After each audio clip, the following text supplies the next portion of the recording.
So J.J. Watt gave his 2 cents about the Trey Hendrickson situation and how he assumed the situation went. He starts off by saying, I assume it went something like this. Last offseason, he thinks the Bengals told Trey, we can't, sides don't want to do a deal now, but we'll make you right next offseason and get it done early. Now, I do want to talk about this real fast, this comment, before we get into the rest of this. And it's because I don't think mentally people are understanding the Trey Hendrickson situation exactly the way it happened. Okay? 2022, Trey Hendrickson got a 1-year contract extension.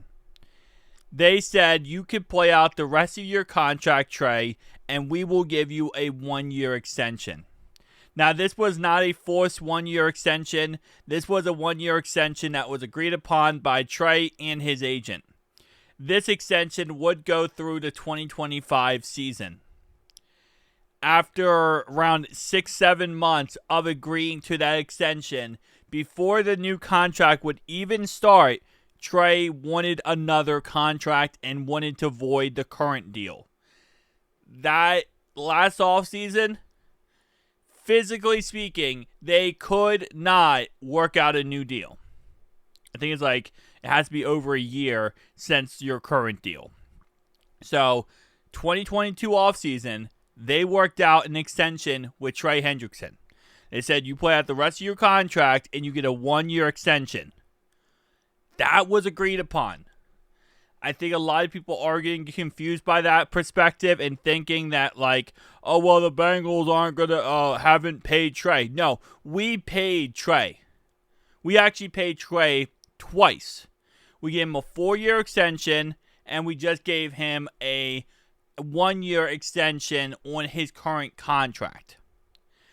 And the problem is, he agreed upon that, but then regretted agreeing on it right after. And that's what I think a lot of people are not realizing, is that him and his agent sat down with the Bengals, agreed on a deal, and then came back and said, nope, we don't want that deal no more, before the new deal even started. Which, again,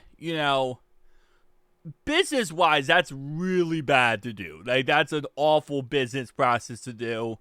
And, anything outside of football, business-wise, they would just kick you to the curb. They'd be like, we're not doing business with you ever again. Like, that's ridiculous. Like, that's ridiculous to agree to a deal, agree to a contract, and then right away just 180 and say, we don't want it no more.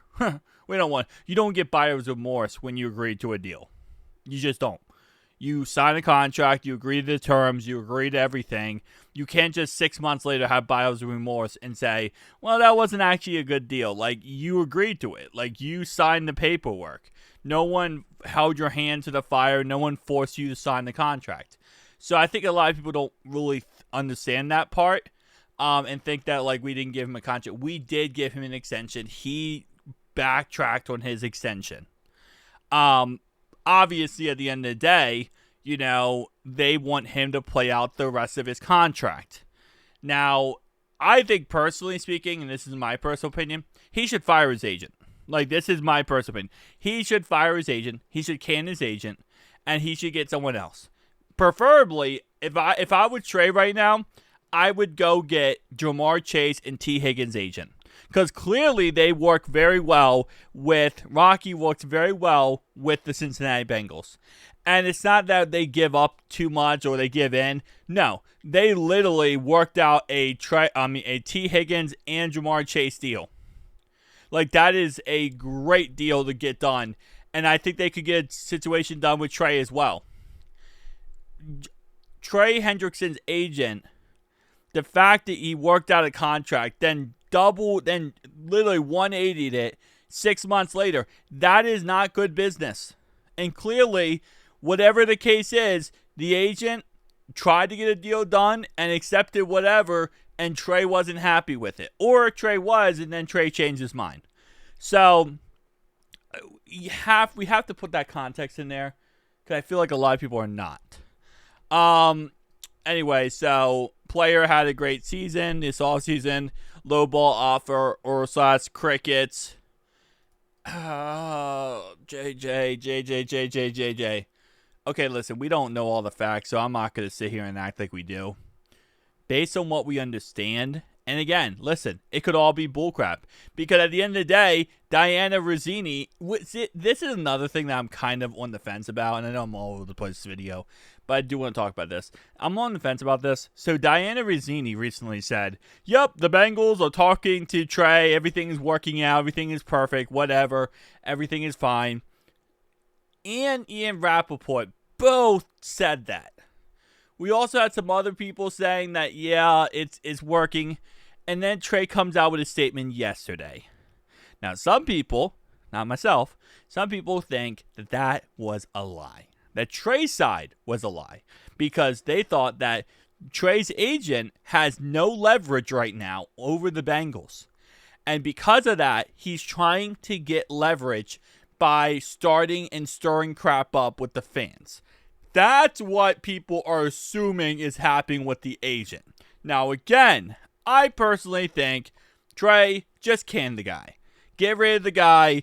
Get Rocky. Get Trey. Get T and Jamar Chase's agent, and let's just get this crap over with. Because based on what we understand, they offered him $30 million.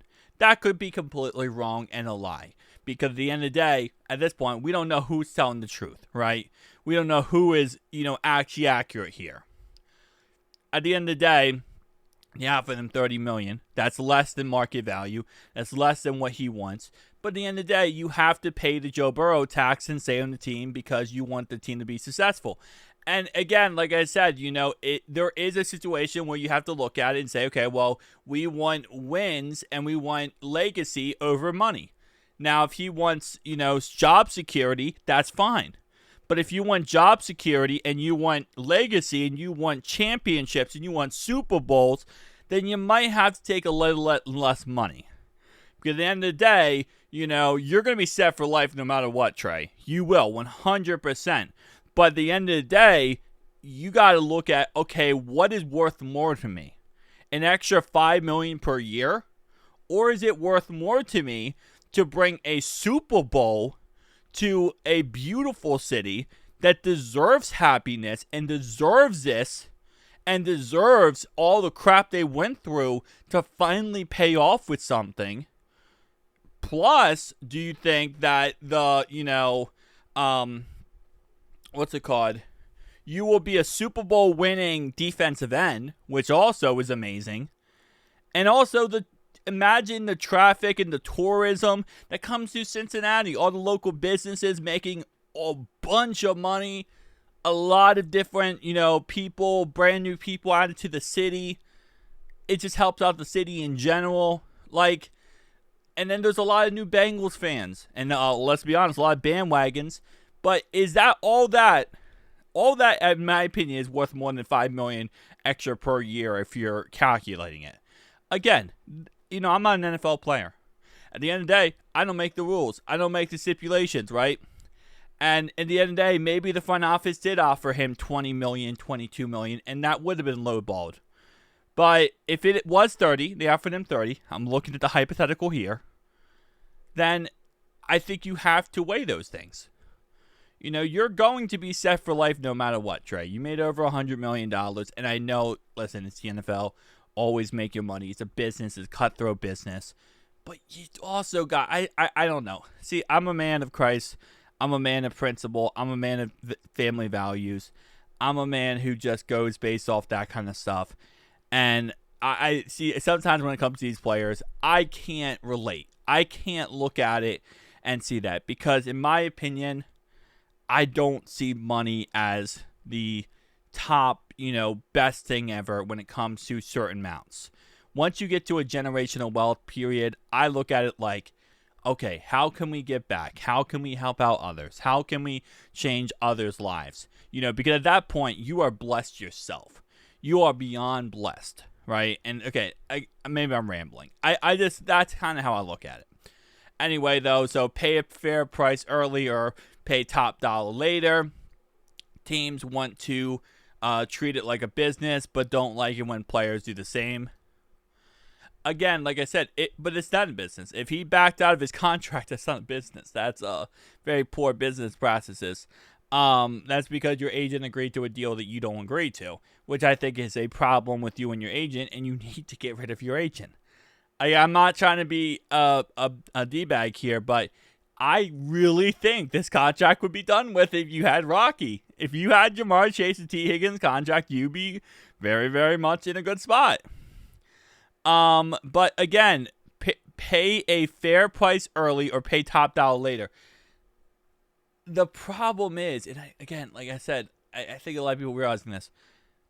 Trey Hendrickson is 30 years old, right? And there's nothing wrong with being 30. As a pass rusher, you can be very successful at 30. You can be very successful all the way up to 35, 36 years old. Age is not really that much of a factor when it comes to pass rushing. You look at Trey Hendrickson's injury history, he looks fine, right? So it's not really that big of a deal. But what you have to look in consideration here is, does Trey do the same thing that Mad Max Crosby does, that Myles Garrett does?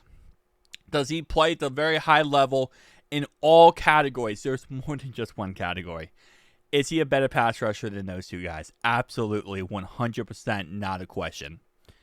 Is he a better run stuffer? Not even close. He can't stop the run to save his life. He cannot shut down the run. He's also not a 3-down player. Actually, I should not say that, because he did have similar snap counts to Myles Garrett and Trey Hendrickson. But, Myles Garrett and TJ Watt and Mad Max Crosby. But he cannot shut down the run.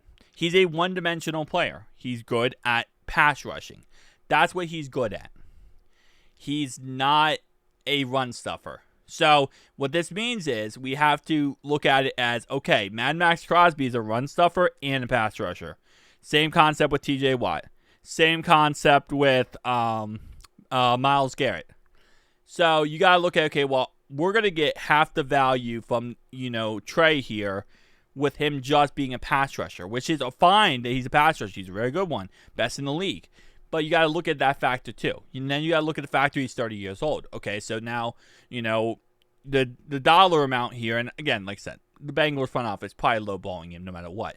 But the point is, you have to take these key factors in, consideration. And plus the fact that he already backed out on his last contract, which, again, is a problem. He hasn't even started his new contract yet. His new contract starts this year, and he already is wanting out and going to sit out because he's not getting a new one. You haven't even played your contract, my guy. You have to play it. You have to play your contract. You signed one. I don't know. Like I said, what's funny? It's like, I'm on Trey's side. I really am. I think the front office is awful. I think the front office does trash when it comes to negotiating. They lowball players. They treat players like crap. They do. They really do. But at the end of the day, I'm also looking at this based on principle and value, and looking at it based on the fact of, listen, at the end of the day, you signed a contract.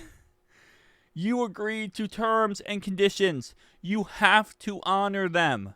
You can't 180 yourself and say, before your contract even starts, I'm not going to play on that deal. Yes, you are. You agreed to it. And I understand at the end of the day, the value is, well, he's worth more than he's getting paid. Then why did he agree to it? That's a question that doesn't need to be answered by Bengals fans. That's a question that needs to be answered by his agent. His agent, he should sit down with his agent and say, agent, why did you agree to $18.6 million and it's $18.666? It's not $16 million like the media will make you think it is. Why did you agree to $18.666 million? Sit down and ask your agent that question. And you know what he's going to say? He's going to say, well, I thought that was a good deal. The Bengals agreed to it. And then that's it. And then you should say, okay, well, you know what? That's not a good deal. That's not what I wanted. And if I didn't want it, you're fired. And I'm going to get it to someone else. That's just kind of how it is. Agents work for you, not against you. Like, an agent is an extension of you as a player. Let's say Jamar Chase, let's say Rocky, obviously amazing agent here, but Let's say they went up and talked to the Bengals and got Jamar Chase a $20 million per year and agreed to it, right? Agreed to a $20 million per year. Guess what happens? Jamar Chase fires them. Next day. Not even a question. Gone. Canned. Because that's what you do. If you don't agree to a contract, and I'm pretty sure, by the way, and I'm giving the benefit of the doubt here, but I'm like 99% sure the player has to sign off the contract too. It's not just the agent. The agent cannot sign on the player's behalf. So this means Trey read the contract. He went through the whole contract and still said, yep, that sounds perfect. I don't know. Like I said, I'm on Trey's side, and that's the crazy part about all this. But at the same time, though, I can't sit here and then keep hearing this crap of like, oh, well, Trey, no, the Bengals aren't. Like, the Bengals did give him a contract, and you have to look at the principle of they did, and he'd 180'd. Like, and outside of football, outside of the NFL, any other business ever in history, if you agree to a contract and then 180 it, they're going to tell you 1,000%, we don't care what you want. We don't care what you think because you agreed to a deal. They might give you a chance to kind of maybe, alter a tad bit, but even then, most businesses, no. We sat down, we talked to you for this whole long time. We came to agreement. We came to this terms. You cannot have buyer's remorse 6 months later. You agreed to the deal. You have to honor your commitment as we are honoring our commitment. I don't know. Tell me down below your thoughts and opinions. This was a ramble video, but I think it was important. Peace out.